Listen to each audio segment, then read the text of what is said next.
Hello again. I really apologize. The camera cut off again because I don't have a lot of memory, but like I was showing you how to do a Easter card just like this, but in different colors. So it's not exactly the same.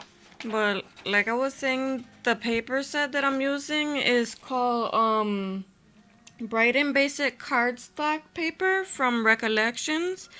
And so far what I've been doing, I have this piece of paper right here already cut 4.5 inches by 6 3/4.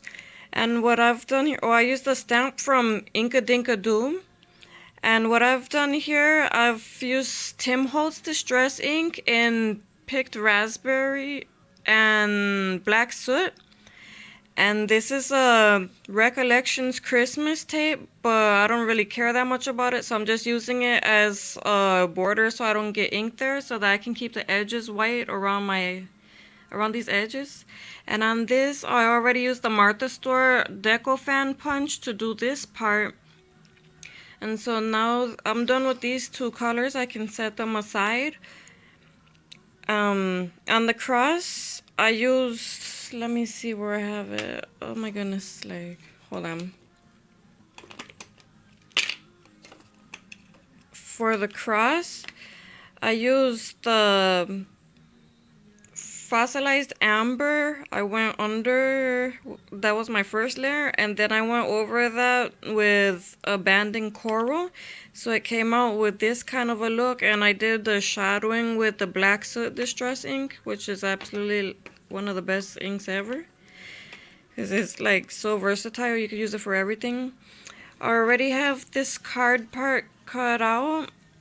It measures 5.5 on this fold. Well, it's 11 inches all the way across, but I've scored it at the 5.5 inch line.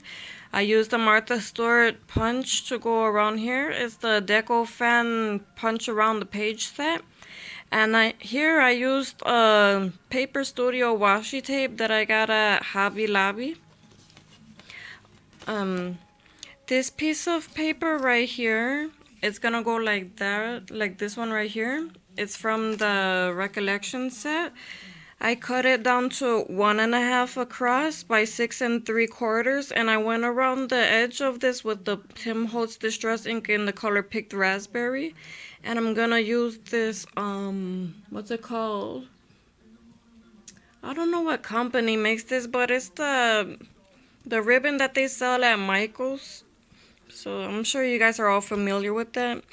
And basically now I'm gonna start working on the flowers that are in here, and I'm thinking I might want to use seedless preserves because this paper has pink and purple, and so this is the only purple color that I have right now from Tim Holtz Distress ink, so I'm gonna go ahead and use that.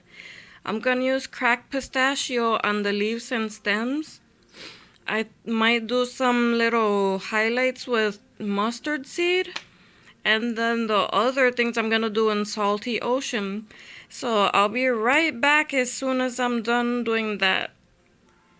Okay, that's pretty much what I've done with the Tim Holtz Distress ink coloring. Like, it doesn't have to be perfectly inside of the lines. You can just dab it here and there, little color splats with a makeup sponge. And over the flowers, I'm gonna use my silver Wink of Stella. So I'm gonna give it some nice shimmer. And I'll be right back again to show you how I continue on with the rest of this card. Okay, I've added the Wink of Stella, but I can't really tell unless you hold it at a certain angle in the sunlight and everything, or in regular light, but you have to hold it at a certain angle, so I don't think I'm gonna be able to capture that with the camera. But for now, I'm gonna peel off all of this Freddy Krueger looking washi tape, and I'm gonna show you how to complete the rest of this card.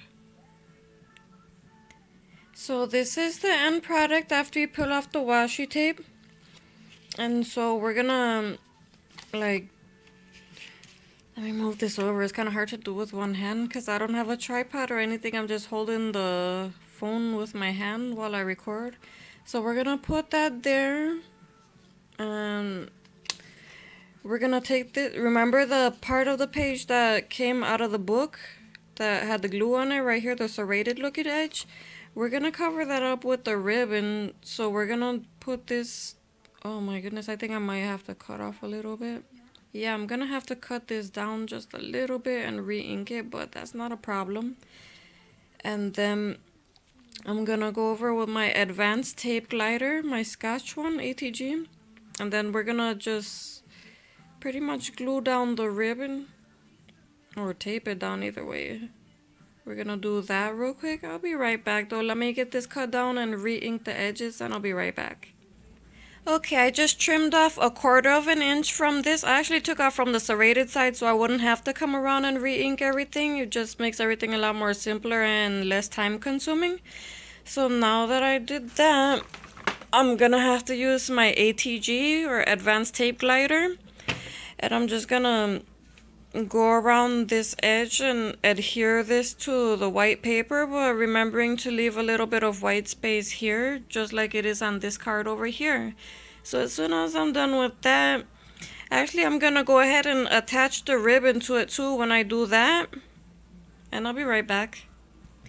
Okay, I've got this attached to this, and the reason that I did that before attaching it to the pink part is because there's gonna be some overlapping.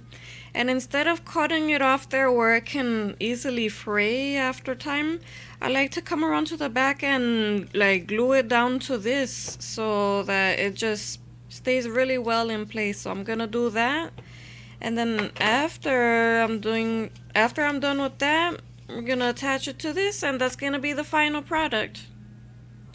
Okay, now that this part is attached properly to the card and it's looking nice, our finishing touch is gonna be this stamp right here. I believe I got this one at Hobby Lobby, and this Stampabilities ink is also from Hobby Lobby. The sentiment, or not sentiment, but the stamp, it says handmade with love by, and then it has a line to write the name, or to write your name on it. So I'm just gonna place it right there. And there we go. I'm just gonna sign my name on there and maybe write a little something on the inside, and there we go. There's our finished product. I really appreciate anybody who's watched this video. I welcome any kind of comments and feedback. No negative feedback, of course, but like if you wanna give me any suggestions, since I'm kind of new to the world of paper crafting, that will be really appreciated. Thank you for watching this video. If it's helped you in any way, or if you like this and would like to see more, please give me a thumbs up. Feel free to comment, share on Facebook. I'm Andrea Torres on Facebook. You can find me easily if you go into Serena B Creative. Her group is on there. That's actually who got me into paper crafting, Serena B. She does these really